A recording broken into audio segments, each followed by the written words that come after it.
I have had many, many fresh starts in my life, usually for jobs or for moving. Those are things I've done many times in my life, and we'll just call those decision-making moments where, I need something new. The one I want to tell you about tonight is really different. About a year, well, last year was a year of milestones. I was single for 20 years, and that's a big accomplishment, putting up with myself that long. I had had my own private practice for 5 years in social work, and I was sober 33 years, and I was 55 years old. Freedom 55. Now, most of you probably remember the commercials of what that's supposed to look like. Mine was a little bit different in that I wasn't retired and I was working a really stressful job in the middle of a global pandemic. So this meant that I had to switch my work to online, everything online, and I had clients who were more and more anxious. And on top of that, there was a lot of, I was feeling unsafe in the building where I lived, so I was planning to move. So I was doing my best to, meditate and journal and eat well and exercise in order to help with all this. But despite all of that, I was exhausted. I was exhausted all the time. I had headaches continuously. I felt nauseous. I had a big jar of Tums on my desk that I would, grab handfuls of during the day. My neck was hurting. I wasn't sleeping well. And then my upper back started hurting. And, it made sense that my back would hurt because I had just moved a sofa by myself. So I didn't think too much about that. And then March 3rd happened. So between two clients in the afternoon, I was just sitting, taking a break, and I had this severe pain in my left shoulder blade. And I thought it was a gallbladder attack because, I'd Google that. Tim and I would get along great with the Googling. Some of my symptoms seemed to indicate gallbladder. So I went back to work after it eased up and saw my next client. And then I texted a friend of mine and she said, and by this time the pain was starting up again. So after talking to her, I reluctantly went to the ER and I was expecting to be there 11 hours, and then they were going to send me home. I ended up spending 11 days at the Heart Institute. They told me that I'd had a heart attack. And then for the next few days, the different cardiologists I saw, because I saw about 6 or 7 while I was there, they were all disagreeing on what exactly was happening. And they were saying stuff like, this happens to women your age.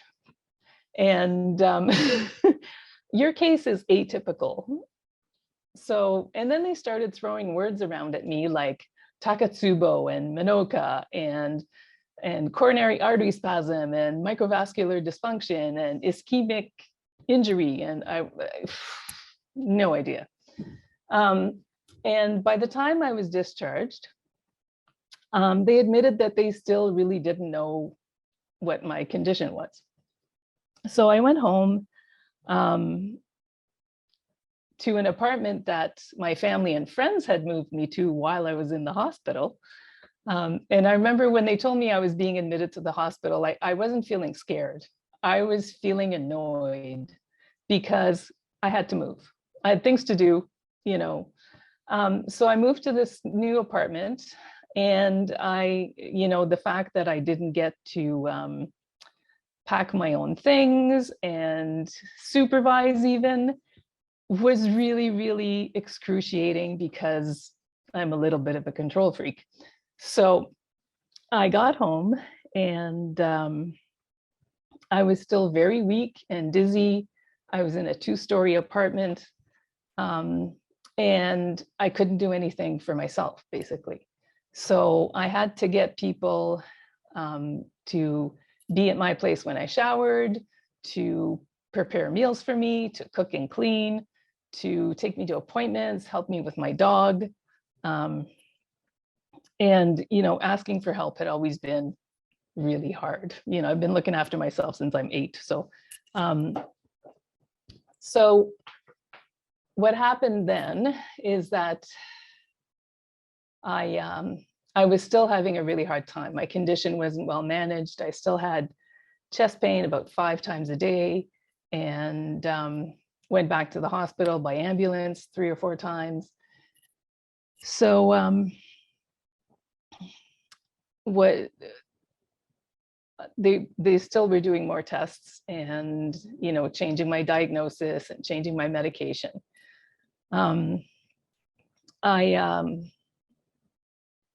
I used to speed walk through life. That's the only way I can describe it, is that I never took any leisurely walks. I was always walking for the purpose of transportation, to get from point A to point B and hurry up. And most people walking with me would be like, slow down, slow down. And now I was dizzy, had balance issues, had tremendous fatigue, and I could barely get around the block. So having to slow down like that, and sometimes, I would start walking and I was so out of breath, I'd have to sit on the sidewalk. So slowing down caused me to actually start noticing things.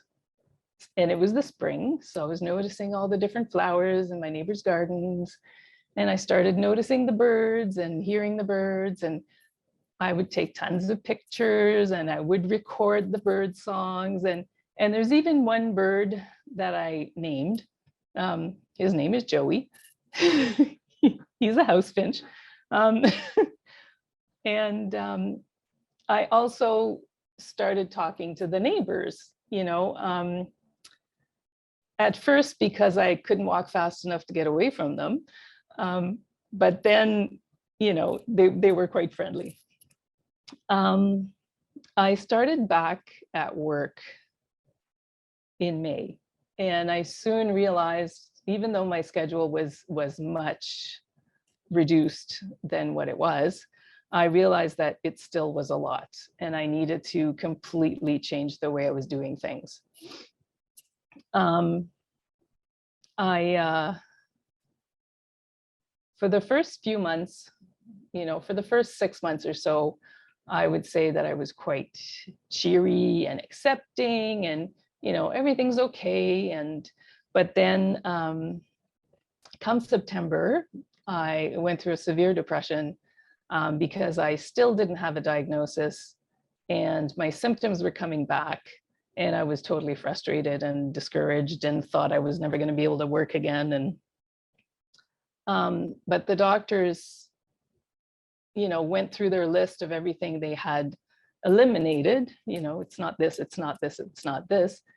And the current diagnosis is Kunis syndrome, which is a cardiac condition, a chronic cardiac condition caused by allergies or hypersensitivities.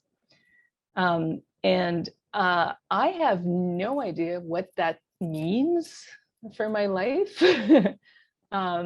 Because my cardiologist and immunologist don't have a lot of experience treating this condition.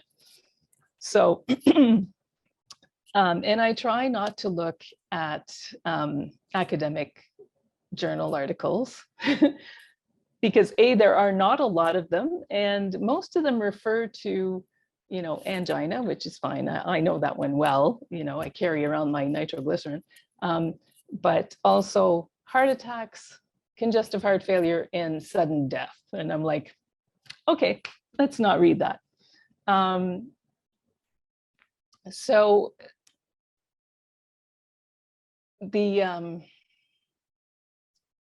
So out of all that, I've learned a few important things, or I've realized that it's easier to accept than resist.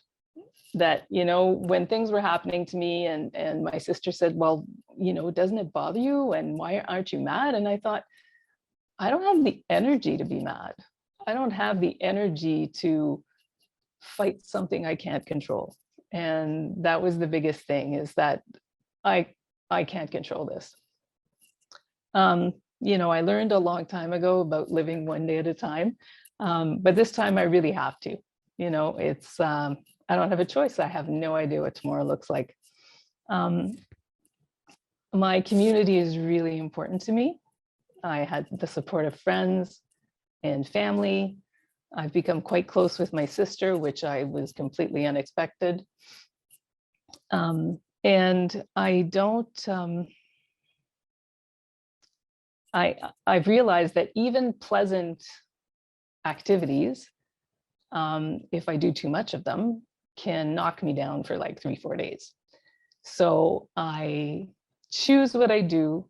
I try to have as much beauty and music and laughter and comfort as I can in my life.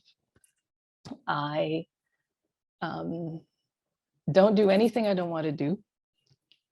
And it's I shouldn't have waited for this to happen, but I'm kind of happy as an introvert, sorry, that I now have a good excuse.